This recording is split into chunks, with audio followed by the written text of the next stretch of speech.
Looks like we had some free-to-play cheat codes today.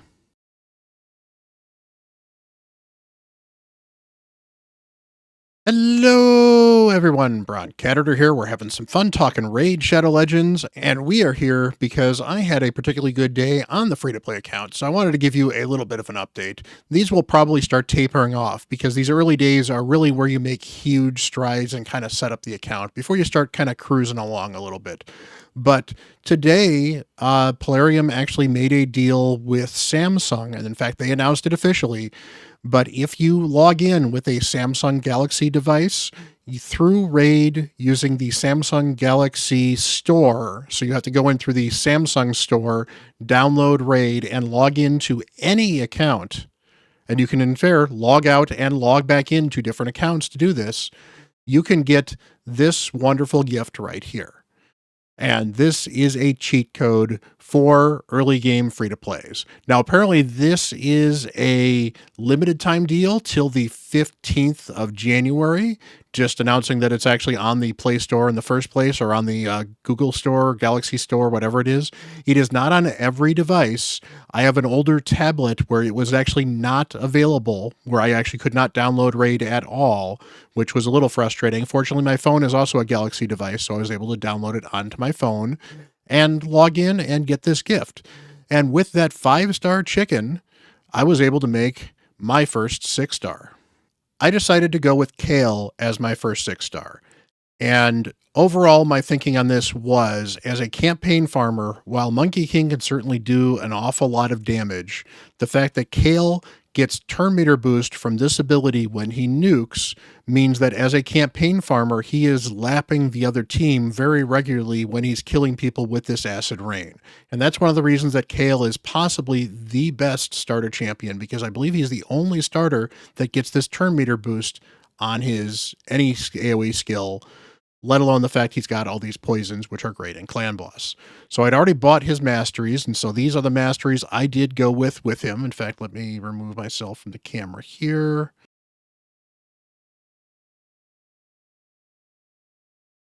So I went with War Master. I certainly could have gone with Fearsome or Flawless Execution if I wanted to make him a little more consistent just in the campaign. But I think that Kale will eventually end up being almost exclusively used in Clan Boss and versus other campaign bosses, because I figure eventually once I make my Alice may become my campaign farmer because she has ways to do additional damage, will be able to be built to be nuking very, very hard. I think she should be a good champion for that overall. So I'm looking forward to getting an Alice, and I will certainly 6-star her pretty quickly. And eventually she will probably move into the campaign farming role. To be fair, the Monkey King can do it as well. So between Alice and Monkey, I will have other options for campaign farmers eventually if Kale decides to go somewhere else and I need to build him for a specialty build. But these masteries are going to be universal overrun. Specifically, though, Sniper is very important for him because his A3 is not a 100% chance. It is only a 50% chance, and that extra 5% chance to place poisons can be a huge, especially in long battles, particularly battles that you're going to be against bosses where you're going to be taking multiple turns, and for the clan boss where you want to land as many poisons as possible. 5% makes a bigger difference than you might ever expect. So as far as the rest of the Kale build is concerned, I've managed to get him in crit rate gloves. I've got him mostly maxed out with these crit rate. I'd certainly like to get a little bit more, but I need to kind of get slightly better gear. I've got a really nice cruel weapon with some crit rate and speed, so I really don't want to take that off of him. I've got some speed and crit damage here, plus he gets additional attack by having this as a secondary item. So I could certainly replace the helmet. In fact, I think I put this helmet on very recently. I got a double speed roll on perception. That's nice. And I have 5-star perception speed boots on him, which is absolutely awesome. And finally, I have got a 3-star attack banner on him. It's not particularly great, but it's a banner. And, you know, getting a banner on him is pretty cool. I also threw this relic on him again for the attack. So that has been very helpful in making him a consistent campaign farmer. Will this relic move around to somebody else? Maybe. I don't know. I'm not quite ready to do Chimera yet. I tried a test run. I think I got 33K before I got wiped, but I only had 0 6-stars at the time. I now have at least one, but I really need to kind of make a couple more champions first. So I'm going to run that Chimera team on Wednesday. Just see whatever I get, run 2 keys on easy, and be happy with anything I get out of Chimera if I can. And if not, well, there's always next time. So, meanwhile, as far as other champions are concerned, I've actually kind of stopped pulling after I got what I've got. So, I've got Spider here. He is in my pit. He's got a couple of pieces of gear, but I've been taking some of the gear that I threw on him just to have on him off. Eventually, he may end up with some more pieces of gear. In fact, he probably will because I want to get just a little bit further so I can farm stage 8 in Faction Wars so I can start getting better perception gear. And right now, because I've got a few more days when I will always have Dark Elves open, and the fact that I've got so many Dark Elves, I think that will actually be a very helpful long-term boost to this account to be able to farm a bunch of this perception gear. Because in addition to that, I have a Fang Cleric, so I have a Reviver. Again, he's got some gear on him, nothing particularly exciting, but it's gear to have gear on. And we'll throw them in the collection quickly because I'm probably going to roll those boots up a little bit to get him a little bit of speed. And we've got a Warden who's got some gear on, but nothing particularly exciting. But again, he's probably got some speed boots on here as well. He's got a Frost set because I happen to have a Frost set, but it's also got crit right here.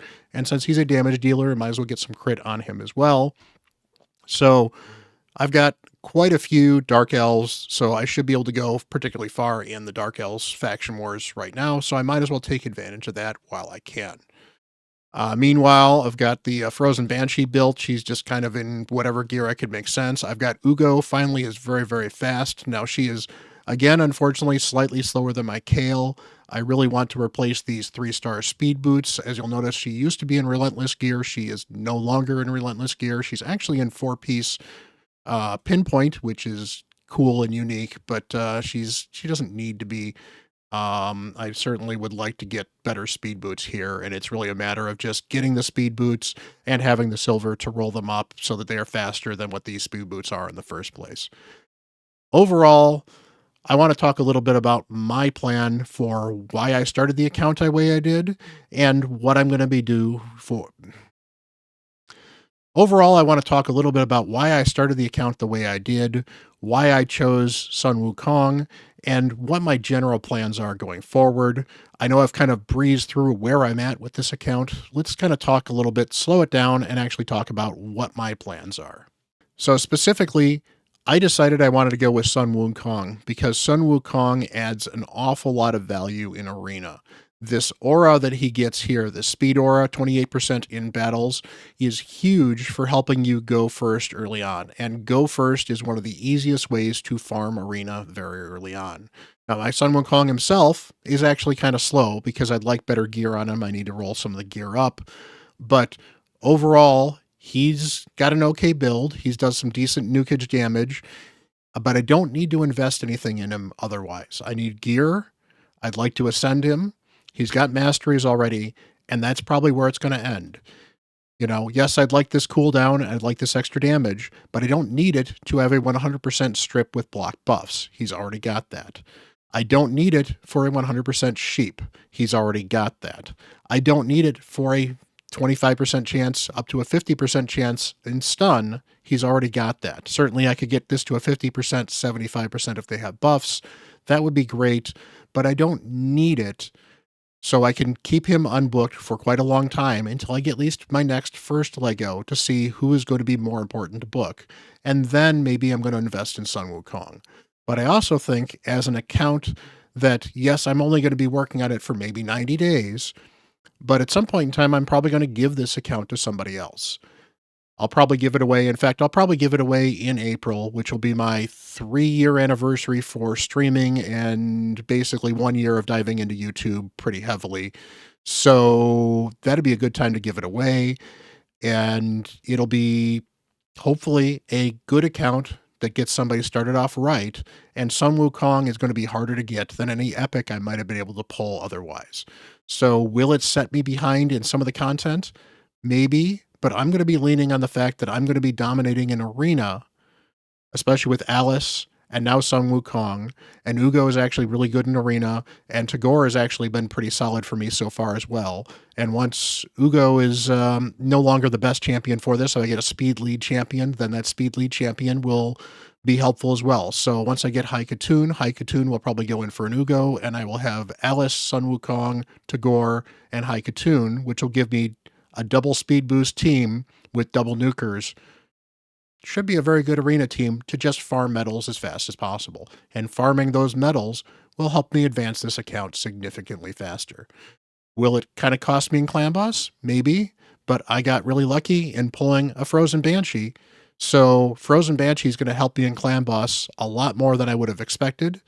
So eventually it's going to be an issue of who am I replacing in my Clan Boss team when I'm replacing Monkey King with somebody. So at some point in time, Monkey King's going to drop out of the team, and it's going to be another champion who's going to be able to help Clan Boss speed up a bit.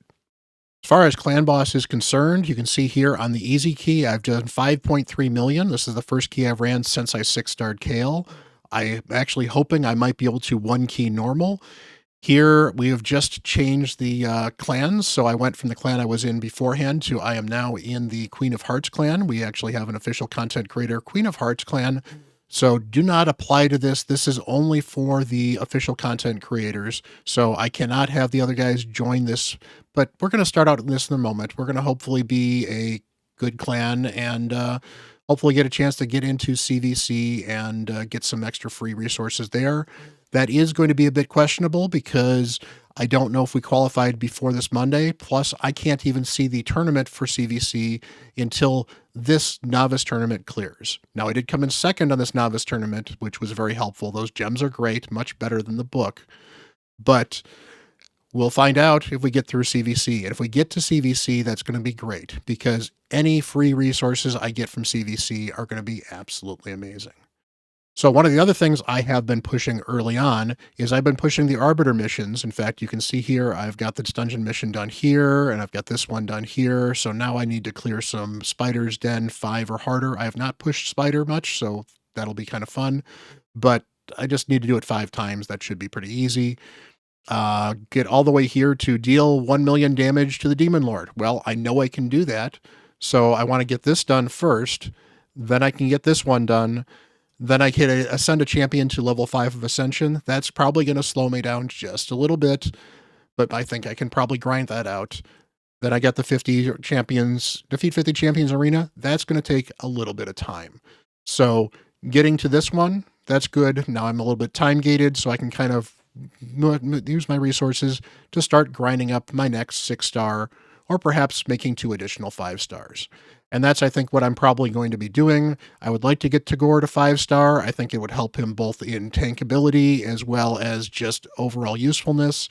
I'd like to get Frozen Banshee to 5 stars. And I think once I've got that, I will have 450s and a 60, and I can run a lot of content with 450s and a 60. Right now, Frozen Banshee dies really easily, and she is a rare. She's kind of squishy, not too surprising. Tagore also dies a little easy than for a reviver, so certainly building him out will be helpful as well. As far as books are concerned, I have not invested any books in him yet. I have invested books into Ugo. I really want to hit this last buff debuff chance to get this to a 100% decreased defense because I think that is going to be a big deal. I'm already appreciative of the fact that this is a 90%, so for most of the time, I usually land that decreased defense, but it doesn't always land. So I'm looking for that consistent 100%. I wouldn't mind this cooldown, but honestly, the cooldown is not as important as then starting to book Tagore, so I can try to get this down to a 5-turn cooldown and maybe hit this a little bit so I can get this down to a 3-turn cooldown, because this at a 3-turn cooldown will make Tagore significantly more powerful and will help my teams quite a bit. As far as the challenges are concerned, I have just this one challenge here in a campaign battle using 4 champions at level 50 or higher. I pretty much need to make 1 more 5-star, and then I can do that really easily, and then I'll be on the final champion challenge.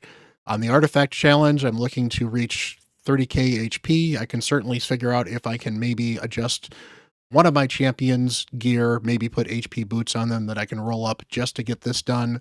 Otherwise, this is still kind of holding me up a little bit. That'd be an epic book, though, so that may be nice, and that's something I might invest in, especially during CVC. So we're going to kind of wait a little bit for CVC for a few of these things. In the dungeons here, most of these are clear stage 13. So it's clear stage 13 of everything but the spider and, of course, the event dungeon. I am at stage 12 on every dungeon except for, I believe, Fire Knight, where I'm stuck on 10. And basically, I can do stage 12 very comfortably, very repeatably with, I think maybe one of these I failed once in a bunch of runs I've had to make recently, whereas I cannot do 13 at all. And I'm not going to push it and push a bunch of energy and not go any further. So that's why I think I'm going to be pushing those two other champions to 5 stars, because I think that will be the difference between me making it in those dungeons and me not making it. Kale at 6 star gave me a huge advancement. Another 6 star would certainly be very helpful, but I think getting 2 more champions to 5 star will give me a better team overall, so I can then get some of these things to 13. And one of the things I would like to do is I'd like to farm the Magic Keep, the Force Keep, the Void Keep, and the Spirit Keep a little bit while they are open. And I've got about 3 more days to do that because they are open for the first week when you start up. So we've got the Alice chase here. I am basically 2 days away from getting Alice. So I should get her on Wednesday in CVC, which would be great. So that's a ton of CVC points. That will certainly help the clan. That will certainly help me possibly in personal rewards. Of course, we're probably going to be facing another clan that's probably going to be in a similar situation, so it may not actually work. We'll see, but I'm certainly looking forward to getting Alice. My hope is to hopefully have at least 1 more 6 star before I get Alice, and then I can start leveling up Alice, farm some masteries with her in the team, and maybe make her my third 6 star, because I think that will make a big difference on the account overall. Again, my goal is to push in Arena, because I think pushing an arena will help me in the Great Hall, which, again, I've actually been filling this out particularly well. I'm doing very well in arena. I'm in Silver 4, and filling that out a bit will also help me in tag. And I think tag will certainly help. While I don't recommend pushing in tag very hard, getting some extra tag points is extra energy, extra shards, extra rewards. And the only thing I will not be going for is I'll not be going for Drexstar Blood Twin, not because he's not a good idea to go for most accounts, but because this account isn't in a 90-day competition, and a 90-day competition is not worth going for a champion that's going to take at least 100 days to unlock. But finally, the most important thing I want to talk about with this free-to-play challenge is the fact that this is a game, so we should be having fun. And that's the thing. I'm having fun with this. I haven't really started a new account where I was invested in the account and making the account the best I possibly can in a while. A lot of these have been race to hit level 40 as fast as possible for reasons, or, referral accounts, that sort of thing. And this is the first time I've really kind of dove back into the early game for a let's progress in the early game. And it's been fun. It's been interesting to see where I'm finding my energy is giving me the most value. And while I certainly thought I would be grinding chickens a little bit more than I have, the fact that I've spent a little bit of time going into some of the dungeons because I've made my champions decent enough has proven to help me quite a bit, especially considering we did not start with the starter lifesteal gear that is usually much, much better. I did get additional life gear here in this pass we have right here. In fact, I haven't done any of these challenges yet today, but I got the second set of lifesteal gear here. It was absolutely horrible, so I've used almost none of it. I do get 2 more 4-star chickens, which I'm looking forward to. I should actually get at least one of those today, because that's going to be enough, and I think I've done all these apprentice passes. So yes, so I should get these 4-star chickens in 2 days, which will be great. So that will certainly help me make my next 6-star by that time if I haven't made my 6-star by then. So within 2 days, I should have a second 6-star. That will be a huge leap for the account as well. So I appreciate you guys hanging around. I appreciate you guys rooting me on. It has been kind of cool. Where are you at with the free-to-play challenge? Or maybe just where are you at with your account progression? How are you doing with getting your account started? Hopefully talking about some of my thought process about some of the best way to both do points in this free-to-play challenge, but also make this account the best account I possibly can has been helpful for you in advancing your account, especially in the early days. Hit that like button, smash that subscribe button. I really appreciate it. You guys are so awesome. And until the next video, I'm Bront CatHerder.